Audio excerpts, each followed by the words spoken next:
Alright, so we're going to start off and talk about races here. For Resto Shaman, if you are Alliance, you probably want to be Dwarf. Reason behind it is Dwarf's really good against Assassination Rogues, which are super popular right now. Dwarf is good against Feral Druids, it's good against Death Knight. Dwarf should just be better than Draenei, probably in every scenario. It's good against Shadow Priest still, I think it still removes that silence, so as Alliance you want to be Dwarf, and as Orc, you don't have an option. Oh, excuse me, as Horde, you have to be Orc. Tauren is not even close to as good. Troll is not as close to as good. If you're Goblin, you know, you might want to, question what you're doing with your life, but definitely Orc for Horde. If I have to say which one's better, I would definitely say Orc Shaman's better for sure.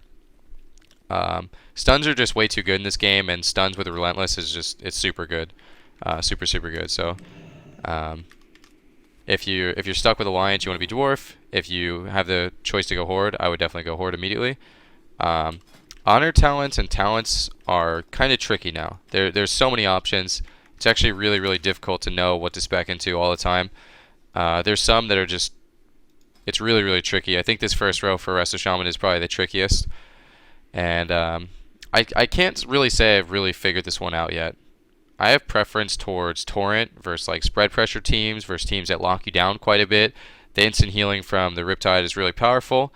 I like using Torrent against Rogue Mage because you're always CC'd or you have a lot of trouble casting because they have so many interrupts. So I really like Torrent versus Rogue Mage. I really like Torrent versus spread pressure teams from what I've noticed. If I'm fighting like FPS or anything that feels like really roddy, it feels like Torrent's kind of better to kind of sustain your team, I guess. Keep everyone alive at the same time.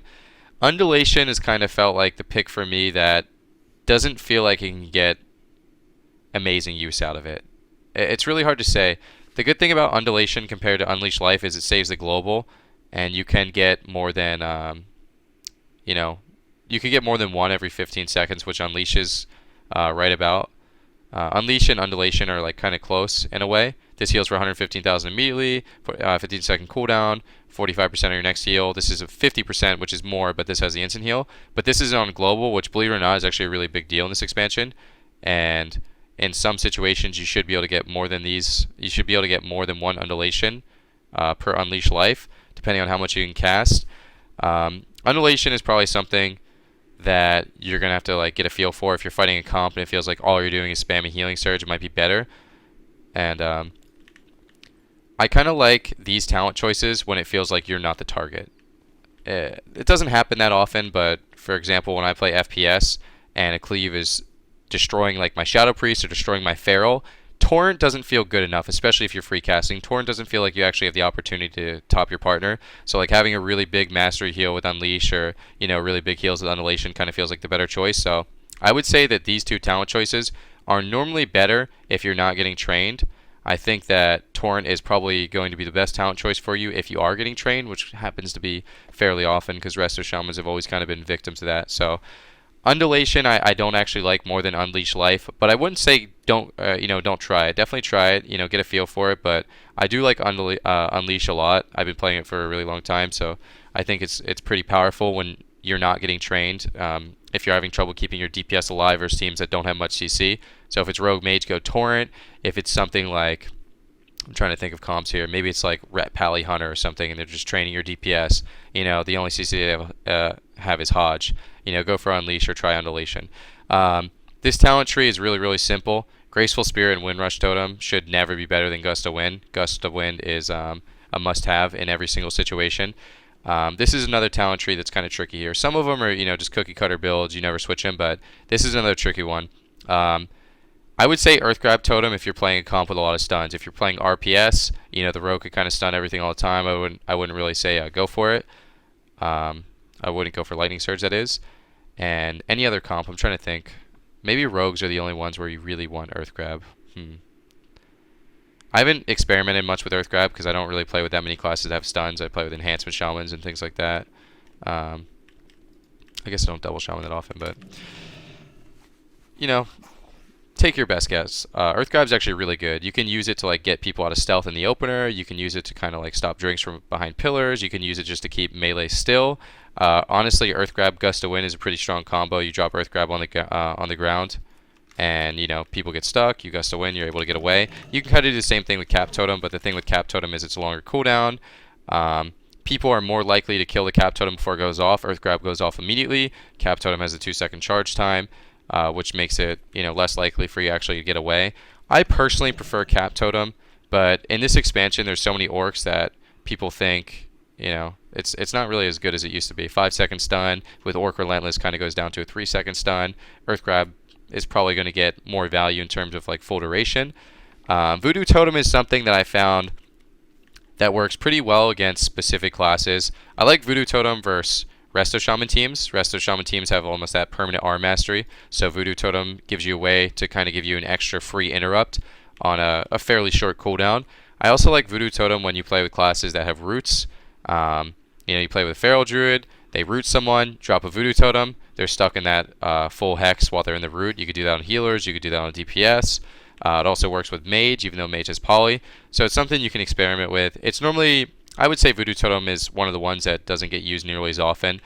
It's also good against mages because mages play Burning Determination now these days, which also gives them an immunity to interrupts. So if you wind shear something and they try and go for a poly on you, you can maybe drop a Voodoo Totem on them and stop the cast if they're uninterruptible and give you some extra time to get away. So personally, all of them are pretty good. You got to try and figure out which situation they're best fit in, but I would say Earth Grab when there's not many stuns, Lightning Surge if you feel like you're kind of lacking on stuns, and Voodoo Totem if you're playing against classes that have a lot of immune to cast effects, as well if you're playing with classes that have roots. For this next talent tree, I've actually never spec'd into anything besides Crashing Waves. I tried Ancestral Guidance once, and it was on beta, and it didn't feel like you could do enough healing for it to actually be effective. So Crashing Waves is super good, gives you those 2 charges of the tidal waves, which is going to essentially like really help your throughput because it gives you the big chance to crit on on Healing Surge. It also gives you the faster healing wave, which allows you to be more efficient.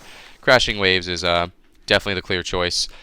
For this talent tree, Ancestral Vigor I don't think is good enough for it to ever be used in PvP. 10 seconds is just not long enough for me to really get excited about that 10% health buff. If it was like 20 to 30, maybe you could do it versus teams that kind of like hard swap and try and kill 100 to 0, Rogue Mage or something like that. But for the most part, you're going to stick with Earthen Shield Totem. Before we get into that, we'll talk about Ancestral Protection. Ancestral Protection is something that's really gimmicky.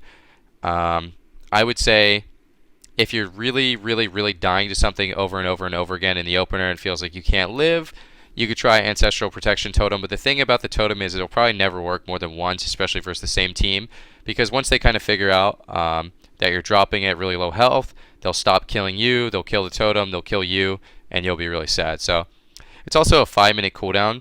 So let's say you drop it and you don't actually die. You wasted an entire 5-minute cooldown, in which case you could have gotten 5 Earthen Shield Totems. Earthen Shield Totem is just absolutely amazing. Drop it on the ground and it absorbs 2 million damage in total. It absorbs 30,000 for every single damaging attack. It's absolutely amazing. You have your entire team stand in it. You could drop it before you get CC'd. You could drop it when people drop cooldowns. It's just a super powerful totem, and I would recommend playing with it every single game. Get familiar with it. Make sure you're trying to drop it at good times, and it's super good. Bottomless Depths is something that I've experimented a little bit when it feels like I'm having mana issues, but it doesn't feel like it's good enough. It feels like you lose out on too much throughput without having Echo the Elements, so it's something that I wouldn't really recommend using. Even if you are having mana issues, I wouldn't really use it. Cloudburst Totem doesn't feel like you can get that much healing out of it this expansion. They actually buffed how much the Cloudburst absorbs. It used to be 20%, now it's 25%, but it feels like healing's so low that it doesn't feel powerful enough. Echo the Elements, on the other hand, it works really well in terms of making sure that you always have those tidal waves buff up. Works really well with Torrent if you're spec'd into Torrent. The double Healing Stream charge is also really powerful because Healing Stream gives you Queen's Decree. It gives you Karis the Tide Mother, which is damage reduction by 10%. And in this expansion, you can actually stack Healing Streams. So if you ever feel like you need as much instant healing as possible, you can go ahead and drop 2 of those, as opposed to in the previous expansions where you can drop multiple totems if you've played like Call of the Elements or something like that. So it's definitely probably the best pick here. So I would stick with Echo the Elements. And then for the last talent, Ascendance is a no-brainer here. Wellspring just is not nearly good enough. It's too expensive. It doesn't heal for enough. High Tide, you never use Chain Heal in PvP. this is completely from an arena standpoint, by the way. I should have said that at the start. So from an arena standpoint, Ascendance is going to be your best pick for sure. You should all know what it does. If you don't, it duplicates the healing that you do. If you're in a group of 2 and you do 100,000 healing, each of you and your partner are both going to get healed for an extra 50,000. If you're in a group of 3 and you heal for 100,000, you'll all get healed for an extra 33,000. And it essentially just doubles your healing and spreads it out equally. So it's a really, really powerful talent, 3-minute cooldown, which isn't too bad. Honor talents, I've almost never spec'd out a Relentless. Relentless is by far the best choice, in my opinion.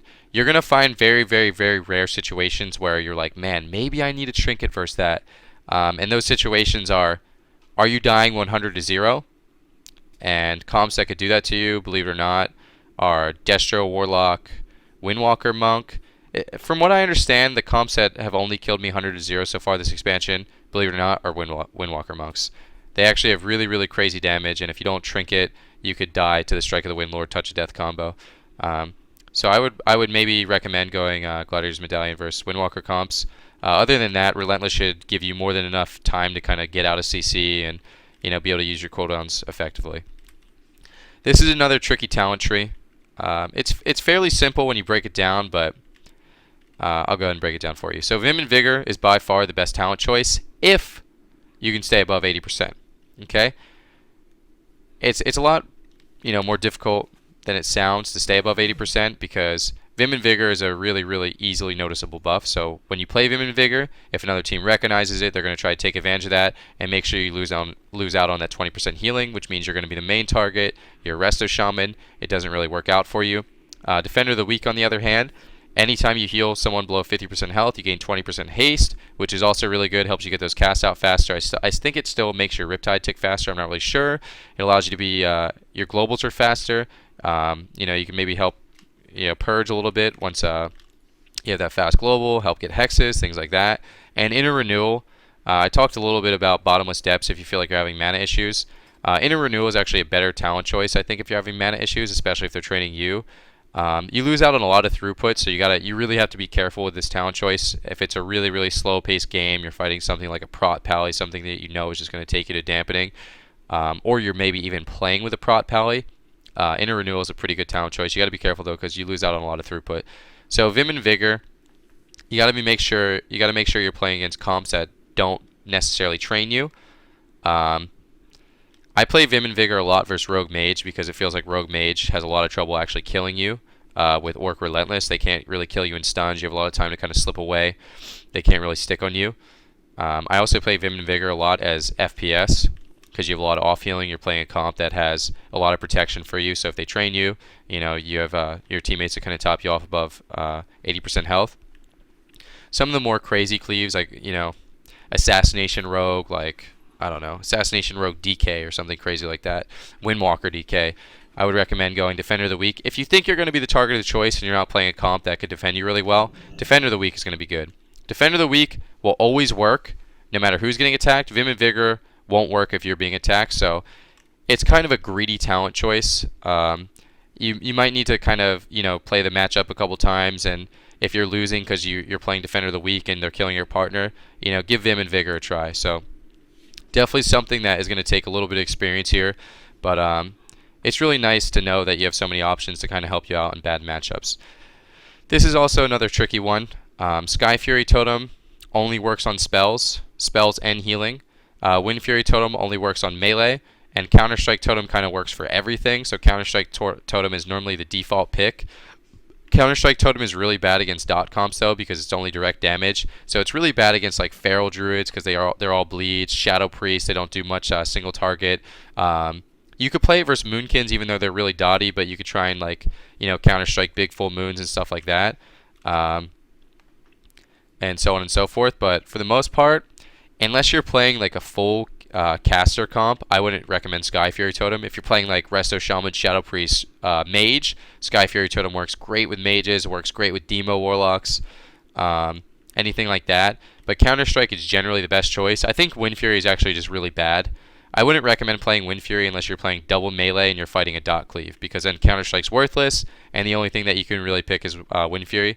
The reason I think Wind Fury is bad is because it has a 10-yard range on where your players can stand next to it, and it also has 5 health. So it dies immediately, has a really short range. People are going to walk out of it almost immediately. No one stands still in PvP, so it's not that great of a talent choice. Would recommend sticking with Counter-Strike for most situations, except for the ones I just talked about.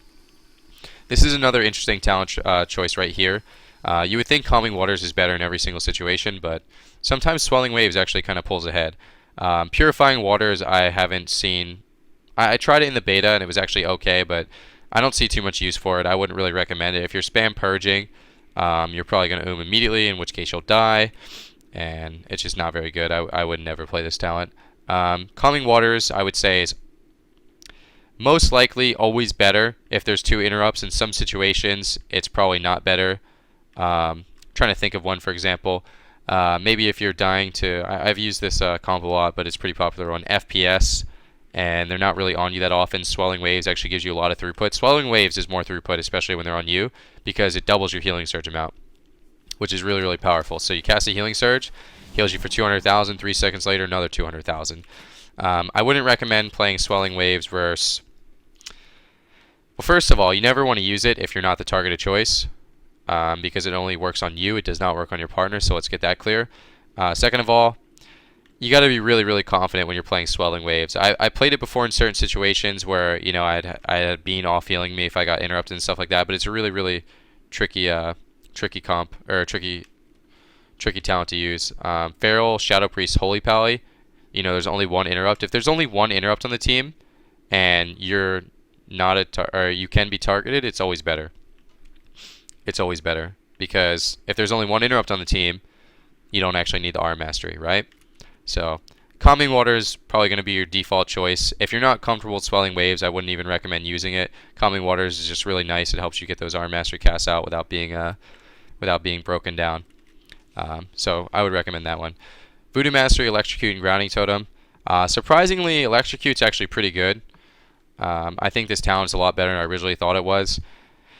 You got to be fighting. I always use Grounding versus mages, and I feel like that's the only must-have grounding talent. You know, if you're fighting against a Resto Shaman and he tries to sneak in a Hex on you, Electrocute might just be better. You purge off the Earth Shields, you purge off the Riptides when you're going aggressive. So Electrocute's something that you want to use once you get confident in your offensive play, when you know what buffs you should be purging off, the important ones. Super good against Resto Druids, pretty good against Resto Shamans.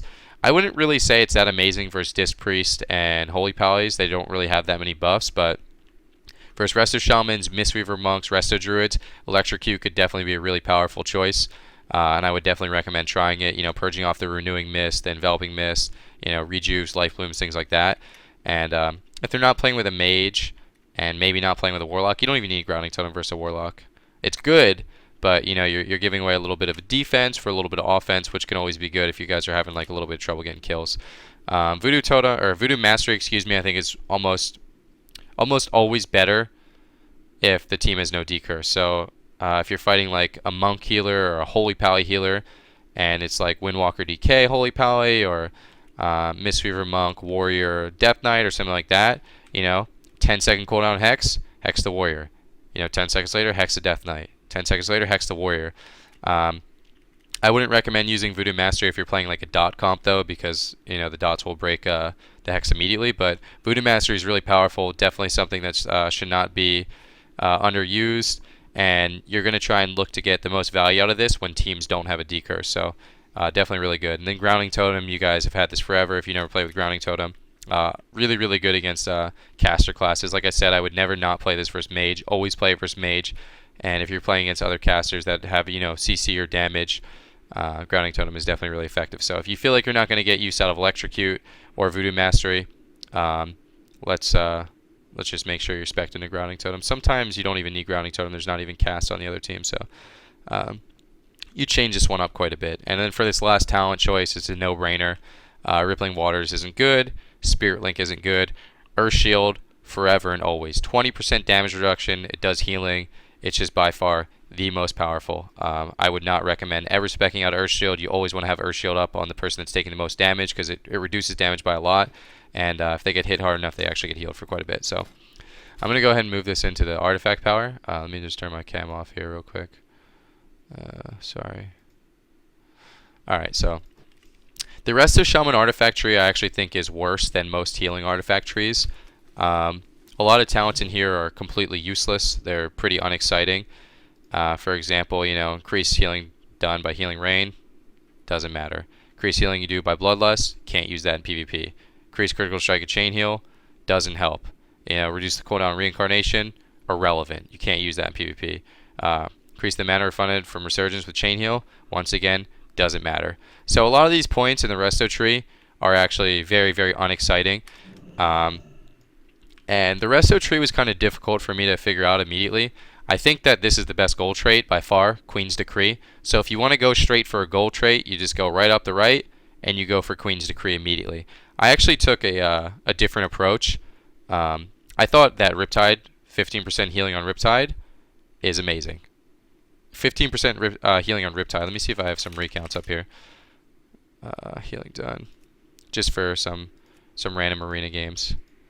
Oh, excuse me. Riptide, #1 heal. Let's check another one. Riptide, your #1 healing spell. So in most situations, Riptide probably will be your #1 healing spell. 40% of my healing in that game. So Riptide is actually your #1 healing ability. When I was actually doing my artifact weapon, I went. I started here. I got Buffeting Waves because 20% healing on Healing Wave and Healing Surge I thought was better, which actually might not even be right after looking at that recount. So if I were you, I would start right up here to the left, go straight for 15% healing done on Riptide, and then make my way to the right and go for Queen's Decree. If you're not really that excited by Queen's Decree, you can actually go for a Curse of the Tide Mother first, which is 10% damage on Healing Stream, which I think is also really powerful. But I would recommend probably going for Pull of the Sea and then going for Queen's Decree, which is pretty easy to get for the most part. How many points is that? I think it's your 17th point, which isn't too deep into the artifact tree. I think they start to get really, really slow after 17. So I would definitely go Grace of the Sea up to Pull of the Sea, and then make my way back to the right. I would go for Queen's Decree over Curse of the Tide Mother. Then once you get Curse of the Tide Mother, once you get Queen's Decree, go to Curse of the Tide Mother, and then I made my way over to Ghost in the Mist because damage reduction is really good. You can pre-Ghost Wolf some of these stuns. If you're in Ghost Wolf at all, you just take less damage. I think it's pretty good for PvP. And then after you get Ghost in the Mist, go up to Empower Droplets and get Tidal Pools. Reason I say that is because I think Tidal Pools is probably better than Cumulative Healing. And then after you get that, you can go to Urge into... Yeah, it doesn't actually matter. You could go into Sense of Urgency just in case you play with Enhanced Shaman, Double Shaman. I think maybe this actually benefits, but you go into Cumulative Healing. So one more time, just because I feel like it got a little confusing. Start here, go up to Pull of the Sea, make your way back down, go all the way to the right, get Queen's Decree, drop back down, Curse the Tide Mother, back over here to Ghost in the Mist, up to Empower Droplets and to Tidal Pools, and then back to Ghost in the Mist and go back to Cumulative Healing. So the Resto artifact tree feels very clunky compared to the other artifact trees that I've seen. I didn't really enjoy getting a lot of this stuff because it doesn't really feel like very rewarding. But you got to do what you got to do. So yeah, you can actually opt to get Cumulative Healing before Tidal Pools, by the way, if you want, and Ghost in the Mist. I personally think Tidal Pools should be better, considering you're only going to use Healing Tide once every 3 minutes, and you use Riptide all the time as your #1 healing. So you can switch these up if you really want, but definitely go for Queen's Decree as your first one. Alright, so I'm going to just go into what I think are really important macros to be a Resto Shaman. First things first, bind your targeting keys. It's really, really important for a friendly. One of the biggest differences in my gameplay was going from Season 4 to Season 5. I started binding my target party members. It was really difficult to click them and then have to position. For example, like if I need to line a polymorph right here and maybe I'm not positioned well, having to click one and go like that as opposed to being really smooth with your mouse, being able to hug pillars really tight. Sometimes you couldn't turn as well. So definitely go ahead and bind those. That's not really a macro. A lot of people ask me what my macro is for targeting my party members. It's not a macro. I have it bound through the keybind section. And the reason I have it bound through the keybind section is because if you use these keybinds right here, by default, on the second click of the frame, it targets pets. So people ask me, what macros do you use to target pets and stuff like that. If you use it through the regular interface, it's going to go ahead and target the pet on second click. So if I had a pet right now, one click is me. If I'm already targeted on myself, targets a pet. Same for your party members. Makes it much, much easier. Other than that, for Resto Shaman, I would really, really recommend Dispel macros. I think they're really important. If you're getting trained really hard, you don't want to have to drop your target someone else, dispel them, retarget to heal yourself. It's a lot of work. It's so much easier if you just press Dispel Party 1, Dispel Party 2. It makes your dispels come a lot quicker. Your DPS will thank you quite a bit. So definitely want to have Dispel macros if you're interested in what those macros are. I don't know which one. This was for Enhance and Resto before. I don't know if they have different names, but whichever one's the right one, it's really easy. Party 1. Party 2, and then this goes for yourself as well. You know what I mean? If you're in a Nova and you're targeting on your DPS, you don't have to target, drop target yourself, dispel, retarget. It's just so much smoother just to have it in one keybind. I noticed this in Cataclysm, so this is when I started making all these macros. Another thing that I think is really important is Arena Shear 1, 2, 3. This was definitely a really, really, really big factor into my gameplay getting better. Reason why I think this is so big is because it allows you to kind of have eyes on all enemies at one time. So this is why I actually have my cast bars in the center of my screen here. You could see my party frames will be to the left, and I have these right here. I can see who's casting whatever I want instead of targeting someone, pressing Wind Shear. Arena Shear 1, 2, 3 is really, really, really good. So would definitely recommend having that. And other than that, I think these are all pretty standard macros. If you're curious of what the scripts are that move these over, just download an add-on called S Arena. It's much simpler. Alright, we're going to go ahead and talk about openers, because a lot of the time when you lose an arena, you can actually just die in the opener. So either whether they're on you, they're on your DPS, I would recommend try not to be stacked up in the opener. And the reason I say that is because most classes have a lot of CC. They can CC your DPS really easily and then immediately start attacking you. But if you're playing a comp and they want to CC your DPS, it gives you a lot of time to actually be able to react to see if they're going you, so on and so forth. So I would suggest not stacking up in the opener. Another thing for the opener is you always want to have, as a Resto Shaman, when gates are opening, you're in arena. As soon as these gates open, you're coming out. You Riptide one target, you target the other person, you Riptide another target. You're starting this game up, you go drop a healing rain, you have Earthshot up on someone, drop a healing stream. By the time the enemy team initiates combat, you have Queen's Decree, you have your healing rain down, you have your Riptide up, you have your Earthshield up.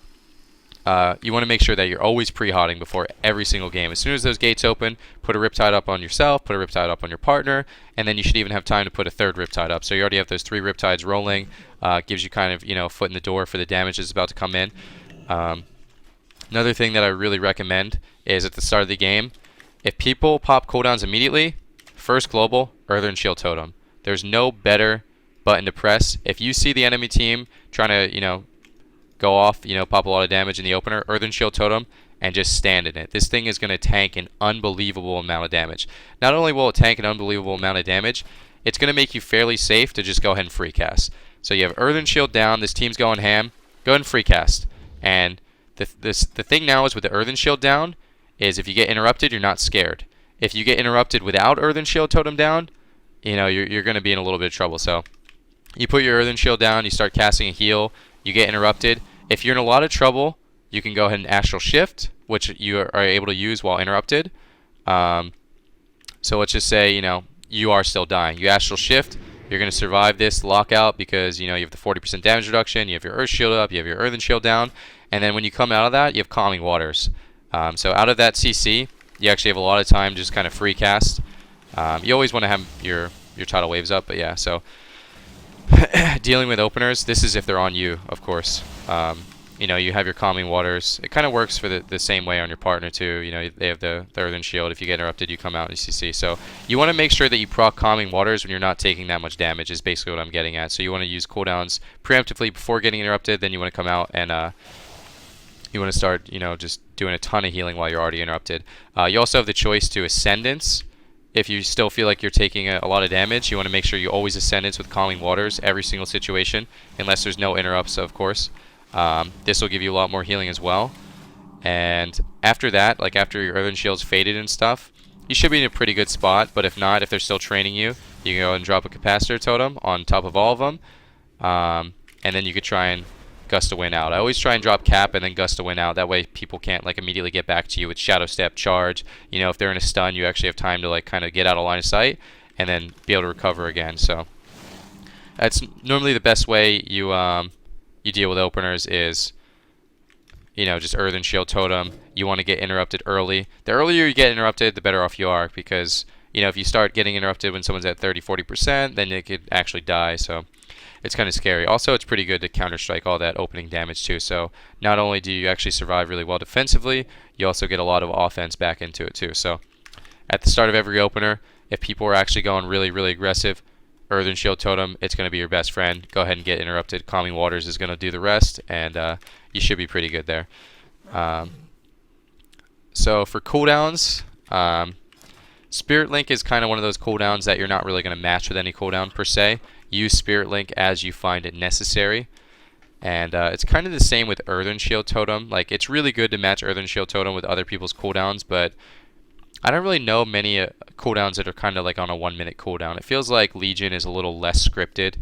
There was a lot of really powerful 1 minute cooldowns back in WoD, like Shadow Dance, Pillar of Frost, probably a bunch more that I can't really think of. So you kind of use Earthen Shield Totem as you feel necessary. Some of the ways you want to use Earthen Shield Totem is if you feel like you're going to get hard swap to, you can go ahead and drop it immediately. If someone's obviously already using cooldowns, you can use it reactively.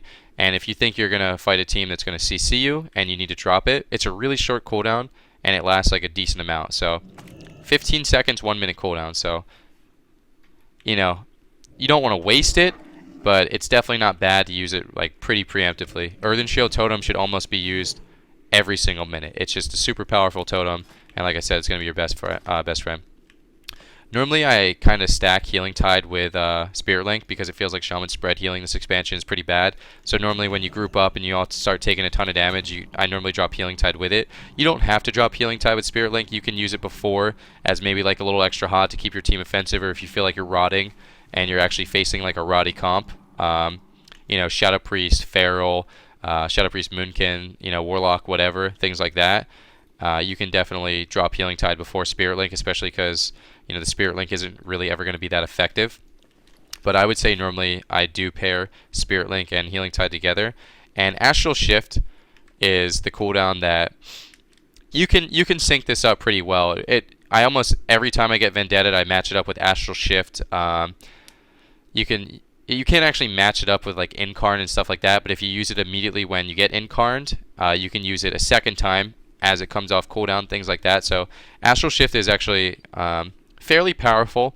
It doesn't last for that long, so you know, don't put too much emphasis on it. But if you feel like you're taking a ton of damage, one of the best ways I like to use Astral Shift is when I get locked out. So make sure if you ever get locked out, you use that as a defensive you can actually use when you're interrupted. It's one of the very, very few that's left in the game. It's a physical spell, so there's no tree for it. So if you get pummeled on one of your heals and you feel like you're going to die, you go ahead and pop Astral Shift, and when you come out, Calming Waters might actually be able to help you top pretty easily. So cooldowns are a lot different this expansion. And Ascendance I would never recommend using without Calming Waters. If you know that there's no interrupt on the enemy team, you can feel free to use Ascendance whenever you want, but Ascendance is really, really powerful with Calming Waters because it allows you to get all that healing out, which is uninterruptible, which is super, super good because Ascendance is your only real cooldown that's going to top you or help you recover from pressure. Healing Tide isn't that great anymore. Healing Tide's kind of meh. And Ascendance, if you use it right, Ascendance should actually be able to top you very, very well. If you're spec'd into Unleash or Undulation, you could get really crazy, and you know, make sure you have one of those abilities up before you go for the big Ascendance heals. That will actually help you a lot too, because essentially the 45% just gets doubled. And also, if you're Swelling Waves, Ascendance is really, really, really good with Swelling Waves because all that healing you do with Swelling Waves doubles. So it's double and double. It's pretty crazy. So cooldowns are a lot different this expansion. It's kind of like use as you go type deal. I haven't really experienced many situations where it feels like, okay, I have to Earthen Shield this, or I have to Spirit Link next time he does this, which is it's a good flow for the game. Your team kind of dictates when you're going to take damage, and the opponent team kind of dictates when they're able to deal damage. So it's a little bit of a refreshing playstyle, knowing that you don't line up cooldowns. For example, you used to always Ascendant Incarnation, and maybe you can still do that and things like that, but it doesn't feel as scripted. So kiting and positioning as a Resto Shaman, you normally are going to hang back quite a bit.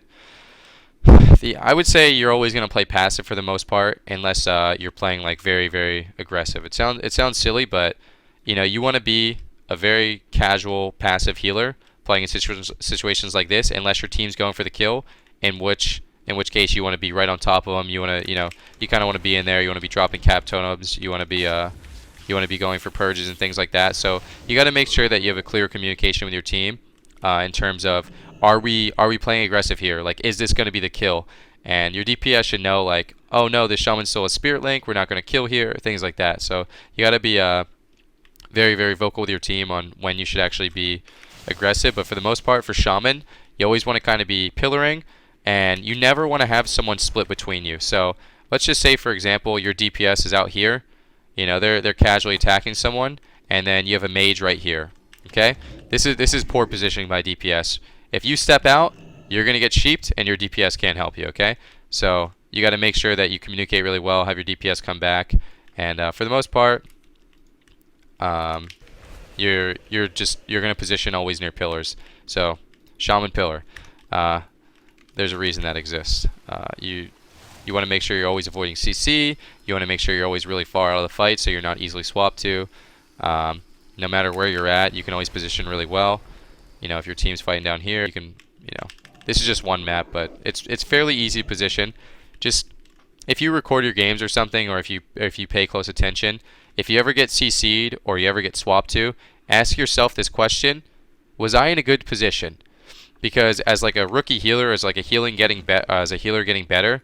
Even today for me, like when I go over aggressive, I ask myself, was I in a good position there? You get swapped to, you play a little too aggressive. So positioning is fairly easy, but one of the biggest things about positioning is you got to make sure that your team understands how you're playing. If your team says go aggressive, you got to use your wind shear, your grounding totem to kind of get through some people, and you can start playing really aggressive with purges, electrocute, drop cap totems on people. Also, one thing to know about positioning is Counter-Strike. Counter-Strike, actually, if you drop it behind a pillar, it will still zap people. So you want to make Counter-Strike as difficult to kill as possible, while still being able to do max damage. So if there's a little brawl going on around here and you drop Counter-Strike behind a pillar, it's going to make the other team not only stop fighting, but they're going to have to actually expose their position to kill a Counter-Strike, or they're just going to get zapped. So positioning, very, very, very important. Kiting on Resto Shaman, which is also kind of sunk in with positioning. You don't really have too much to do. You can try and Ghost Wolf around. Ghost Wolf isn't going to do too much just because mobility is so high. Your best kiting mechanic is Gust of Wind. You want to try and use Gust of Wind when someone's stunned, someone's CC'd. Otherwise, you're probably just going to get charged immediately, Shadow Step immediately, things like that. One thing I would recommend with Gust of Wind is on any Z-axis map. So we have Blade's Edge Mountains, we have the Blackrook Arena, we have Dalaran, we have Tiger's Peak. Any Z-axis map where it feels like you can get up an obstacle, you can use Gust of Wind really, really effectively to, on Blade's Edge, you actually have to kind of fake like this, and you can make it back up. In most cases, people are going to follow you. That could definitely give you a lot of breathing room. You can make different jumps, for example. I think you can maybe make this jump. Always jump when you use Gust of Wind, by the way. If you don't jump when you use Gust of Wind, you're not going to get as much distance. So for example, right there, I didn't use jump. If you go Ghost Wolf and you jump, you're going to get more distance. You're running faster. You can't be slowed in Ghost Wolf. So normally Ghost Wolf jumping is always going to give you the most distance. So let's see if we can make this now. So Ghost Wolf jump, boom, you got that. So make sure you Ghost Wolf. Make sure you you jump. And that's going to help you out a lot. So on Dalaran, you can go from the bottom to the top. On Tiger's Peak, you can go from the bottom to the platform. On Blade's Edge Mountains, you can kind of fake off here. You always want to be in Ghost Wolf before you Gust of Wind, or else you're going to be slowed, by the way. in Ghost Wolf you can't be slowed before normal speed. So you go Ghost Wolf, you turn, you jump, you fake people off. Gives you a lot more time to survive. And what's the other one? Black Rook. Oh, Black Rook, you can jump over the little center part. So when you go to the arena, there's that little like centerpiece as well as the statue. If you go to the left side of the centerpiece, you can jump over it, and that should give you some more distance. So it's really, really helpful. If you use Gust to Win effectively, it's a super short cooldown. On any Z-axis map, team should have a lot of trouble killing you. So if you're playing on any of those maps and you're the targeted choice, make sure you really abuse that. So as a healer, Dispelling is one of the most important abilities you have because you're the only one that could do it. You know, no one else is going to be able to get their team out of CC, only the healer. So some of the main priorities you want to be able to dispel as a Resto Shaman is any type of CC. You dispel Sheeps, you dispel Hexes, you dispel Fears, you dispel Traps, you dispel Hodges. So I think one of the most important things as a Resto Shaman to learn is all the magical CCs. You got to get really, really, really comfortable on dispelling. Now, in terms of what to dispel, you obviously want to dispel every CC that you possibly can, but sometimes you got to think a little bit into it. You know, do you want to dispel this half sheep, and then maybe your DPS gets full sheep right after that? Sometimes it's actually worth sitting on half duration dispels and stuff like that, because you only have one dispel. It's an 8-second cooldown. So if you dispel a 4-second sheep, or maybe even it would be a 3-second sheep if someone's playing Relentless, and then your other partner, because you're getting trained, is going to get sheep right after that, it's worth saving it in some situations. So dispelling CC is obviously very, very important. And I would say in every situation, unless the next global, you or your partner is going to die, Dispelling comes first. If you're getting trained by Rogue Mage and you either Riptide or Dispel, unless you're going to die if you don't press Riptide, you Dispel, because your partners are going to help you a lot more, and it's going to help you kind of recover and gain some momentum back. So Dispelling is really, really important. Always a main priority. And yeah, you just got to try and figure out what CCs are dispellable. So Hex, Sheep, Fear, not Blind, not Cyclone. You know, you get Roots, things like that. So Dispelling is really, really, really important for healer, and that's where those macros kind of come into play, where I was talking about the arena, or the Dispel 1, 2, 3. For Resto Shaman, you know, I would say your biggest offense in this expansion is Purge, but you want to try and sneak in his damage as much as you can. Resto Shaman's actually got something new this expansion, and it's called Lava Surge. Elemental Shamans had this, if you're familiar with it. It gives you a chance to actually get a free Lava Burst, and Flame Shock actually does a lot of damage. So if you ever have a free global, you shouldn't ever be doing nothing.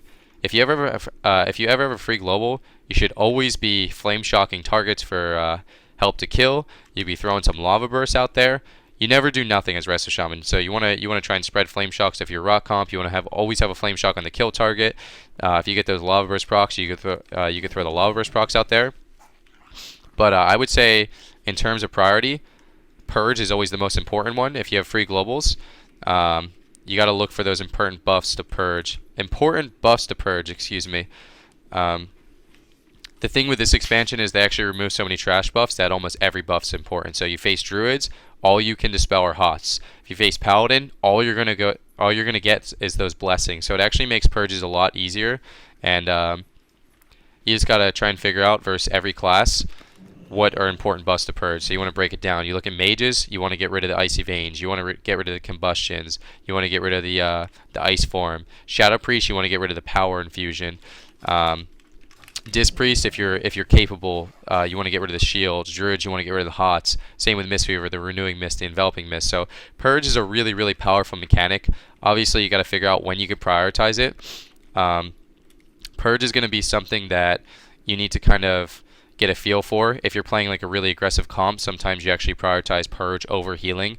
If you're playing kind of like a more defensive comp, you might not want to waste the mana on it. So definitely get a feel for Purge, because purging could easily be the difference between winning or losing. First Paladins, I would say purges are really, really, really good, because I think the only buffs that are the only buffs they have are their actual blessings, in which case you could just purge off one go. Druids are a little trickier to purge, because they can actually have a lot of hots at once. But versus Druids, once you start getting momentum with purges, each purge becomes more and more effective. So let's just say you're fighting a Druid and you get a full CC on the Druid, okay? You purge off all those hots while that druid's in the CC. Boom, full sheep on the druid, all those hots are gone. Now he comes out of CC and he presses rejuve, purged it. He presses life bloom, purged it. Presses rejuve, purged it. You know what I mean? So if you can get the momentum rolling with purges, purge becomes more and more and more effective. But if you're trying to like get momentum with purge, that's when it gets a little scary. I wouldn't say, you know, go all out and start purging every single global.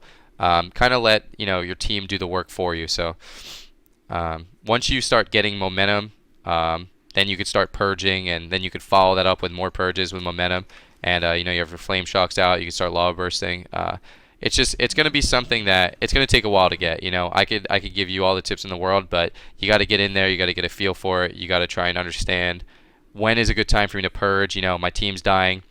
You are going to purge in some situations when your team's dying, especially versus things like Holy Pallies, because, you know, if a Holy Pally bops, and if you purge that bop, you can win the game. It's a lot better than, you know, playing defensive and not being able to get the bops off, stuff like that. Just a quick little rundown on comps that I've seen that are successful for Resto Shaman. The most successful comp I ran for Resto Shaman in this expansion is FPS, and I think FPS is going to be a really strong comp for, I would say, any Resto Shaman to run, especially if you're playing with good partners, because you have a lot of off healing, you have a lot of defensives. So it's a comp that is really forgiving in a lot of ways. You also have a lot of pressure. So if you're getting trained as a Resto Shaman, Feral Druid off healing is phenomenal. Shadow Priest off healing is fairly good. You have the life swap to kind of back you up a little bit after the Spirit Link, things like that. So FPS is a really good comp. I've seen, you know, obviously Rogue Mage Shaman can do pretty well. Rogue Mage in general, but that like Assassination Rogue is pretty good. You could also play Ret Rogue Shaman, or any variation of kind of like maybe Ret Demo Shaman, things like that, because the Ret kind of backs the Shaman up quite a bit too. So I don't really know like the best comps. You know, truth be told, I'm not actually maining Shaman this expansion. I don't really know all the best comps for Resto Shaman, but if you pair with a Ret, you're probably going to be in good shape. If you pair with like a Feral or Shadow Priest, you're probably going to be in good shape. And you can also, you know, I've seen Absurge be pretty successful with like Enhancement Shaman, Resto Shaman. You know, maybe that's like a skill thing, but, you know, having those off heals, things like that, normally ends up really helping you out. RPS is another one. Yeah, RPS can be really good. You have the Shadow Priest, you have the Rogue, just a really high pressure comp. And in a lot of these comps that are super high pressure, it also makes your job a lot easier. But you got to understand the difference between playing a really high pressure comp with how powerful your purge and things like that are going to be, as opposed to playing like a much more passive comp. Oh, another really good comp for Resto Shaman is if you play with prop pallies. Sounds really lame, but once again, you got a lot of off healing. It gives you a lot of you know, much needed assistance on the Resto Shaman. So all in all, I hope this helped you guys out a lot. Awesome. That's what they call me. Promise that you never be lonely. Be the fan, that's what they call me. Promise that you never be